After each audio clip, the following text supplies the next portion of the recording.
Hello student, my name is Jane Zoding Liani. I'm your history teacher and today I'll be teaching you your history part 1 chapter 1, that is bricks, beads and bones.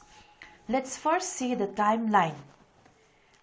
You see this one in your page 25, okay? Let me read it out.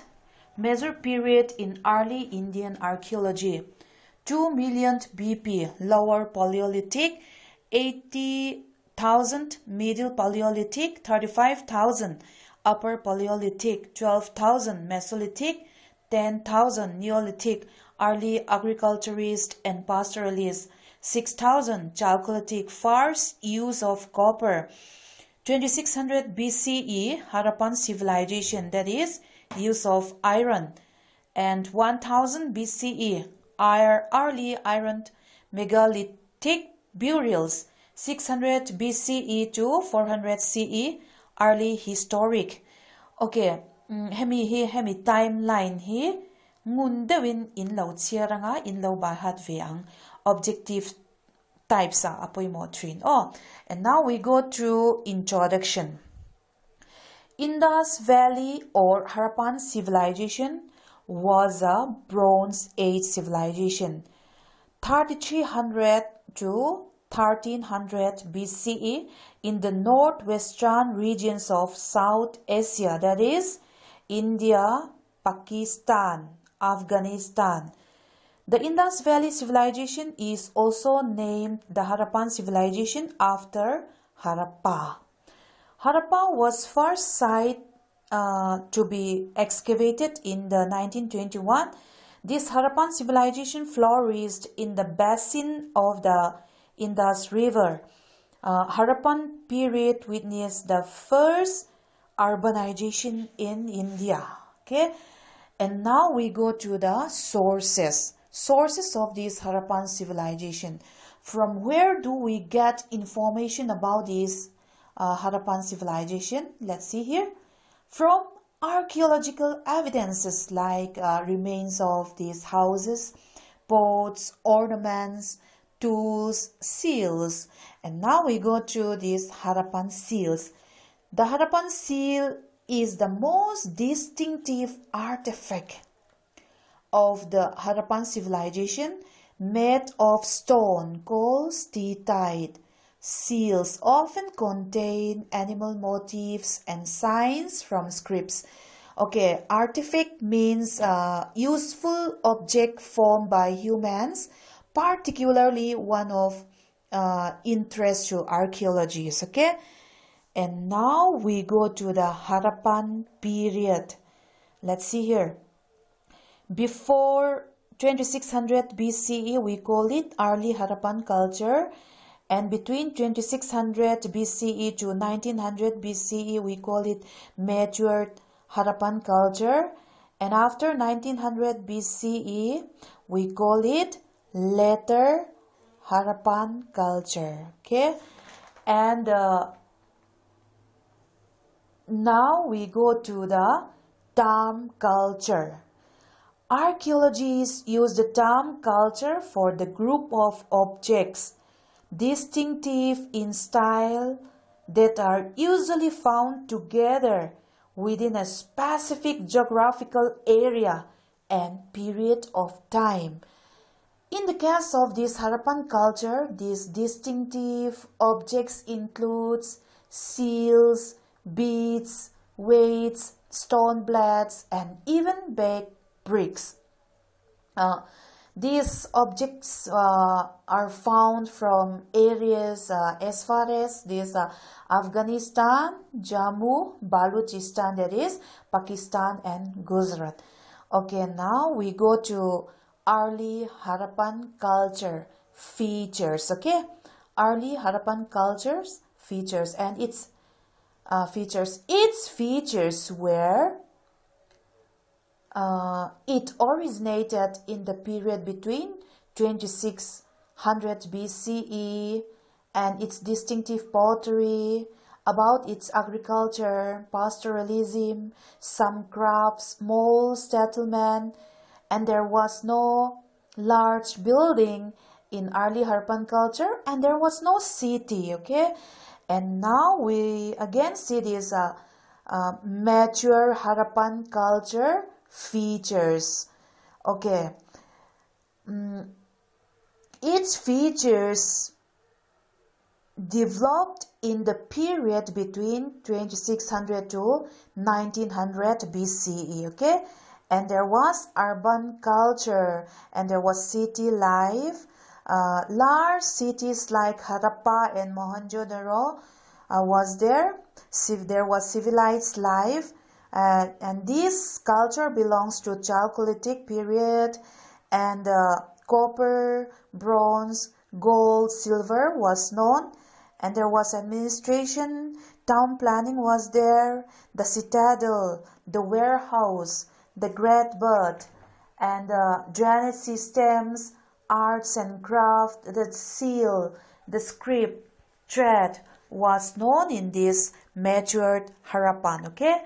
And then again we go to the next, that is the mature Harappan culture, okay?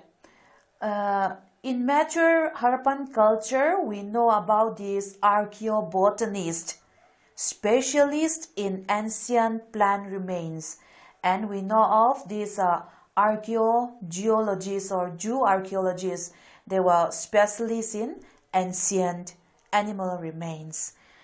And next we go to Harappan sites and its importance. Point number 1, Harappa. Harappa, its important is that we know about Harappa because of its citadel and granary. And there's Mohenjo-daro.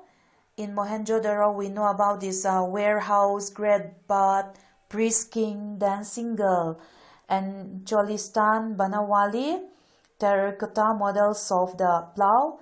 And number 4 is what? Kalibangan, a plow field, fire, altars. And Sotugai, in Sotugai there is traces of canals, and Dolavira water reservoir is known to us. And Chanhudaro, there is craft, production like beads making, shell cutting, metal working, seal making, and weights making.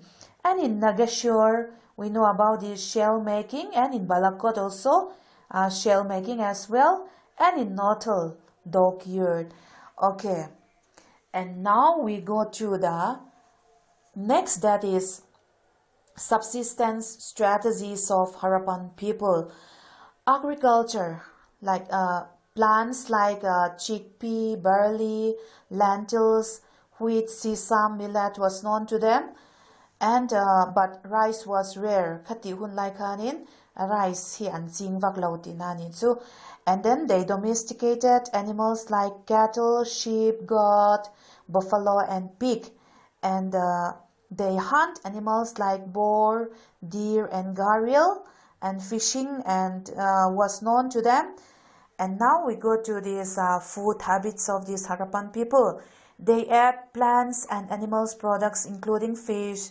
Archaeologists found evidences from charred grains and seeds. And like bones of these wild species were found, and bones of fish and fowls were also found. Okay, and now we go to these archaeological technologies of this Harappa. Oxen were used for plowing. How do we know that they use plow? We know it from this from the representations of these seals and terracotta sculptures. That is seal chinchia na khanin oxen lem tekan lo mang thin ani mo an sculpture and milim kera chang tekan.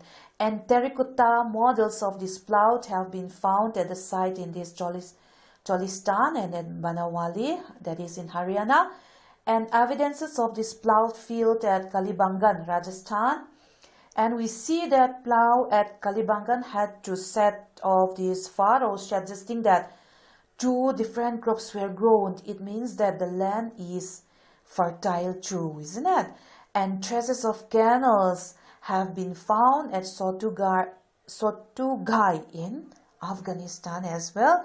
And we see this, we know about this water reservoir was found in Dholavira, that is in Gujarat. And next, let's go to this food processing technology of Harappa. Processing of food requires this grinding equipment as well as vessels for mixing, blending and cooking. These were made of stone, metals and terracotta. Saddle querns were used for grinding cereals. Saddle querns kan ti chuan thil ro thleng kan tiang chu ka tiang te pawh kha an lo hmang ve thin an lo hredei to hman na chang an lo hredei to ni. And now we go to this Mohenjo-daro, a planned urban centers. Let's see division of cities, okay?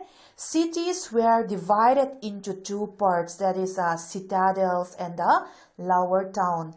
And we know about this warehouse. The Great Granary was found in Mohenjo-daro. And the Great Bath. The Great Bath is the earliest public water tank in this ancient world. It was found in here in Mohenjo-daro, and this Great Bath is used for ritual purpose as well, okay? And we know about this drainage system. Harappan has a well-planned drainage system. Every house was connected to the street drains. They are very civilized, isn't it? And then we go to this domestic architectures or residential buildings in Mohenjo-daro. Houses had courtyards, with room on all sides. Cooking and weaving were done in the courtyard. And many houses had wells, and every house has their own bathroom paved with bricks. Brick siam bathroom ngat an mang toni kati hun lai khan mo. And now next we go to the tracing social differences, okay? How these archaeologists trace social differences? They trace these social differences by studying burials and in Pumdan Chanchina Changte, and by studying artifact and by studying these types of houses. And now we go to this looking for luxuries, okay? Valuable materials were concentrated in a large settlements in this Mohenjo-daro and in Harappa. Rare objects, pots of faience, silica, querns, etc. were found here, okay? And next we go to this craft production. Chanhu-daro, almost exclusively devoted to the craft production, okay? This craft production includes beads making, shell cutting, metal working and seal making and weights making. Materials like steatite, querns, jaspers, stone like carnelian, coppers, bronze and golds, barn clay, etc. were used, okay? And now we go to this, how to identify the centers of this craft production. How did they identify? Because of the presence of this raw material such as stones, noodles, white whole shell copper or tools, and the presence of these unfinished objects and presence of these rejects and waste materials, they can identify the centers of this production, okay? And next we go to the strategy for procuring raw material. This strategy for procuring raw material was done by establishing settlement where raw material was available, okay? By sending expedition to areas like Khetri regions of this Rajasthan, by establishing trade relations with these other civilizations, example like this Mesopotamia and all, okay? Okay, now we go to, lastly, let's say, we go to contact with distant land. Harappan had trade relations with this Mesopotamia, Oman and Bahrain. Evidences includes Harappan seals, weights, dies and beads, depictions of these ships and boats on seal, Harappan seal, chinchia na, te ka mun shang changa mo, Mesopotamia te omana te, barrens te kan mutura omani, omzia chu an sumdon naka zau le tinani mo. Copper was also probably brought from Oman. The distinctive types of vessel. A large Harappan jar coated with a thick layer of baked clay was found at Oman's side. Okay, khati song kha voina kanzir thaini se voina chuanin in textbook part 1 textbook chapter 1 page 1 to 13 kha kanzir phot anga ti chuanin next week page 14 atanga atot thleng kha kan explain don nia. Oh, okay, thank you all.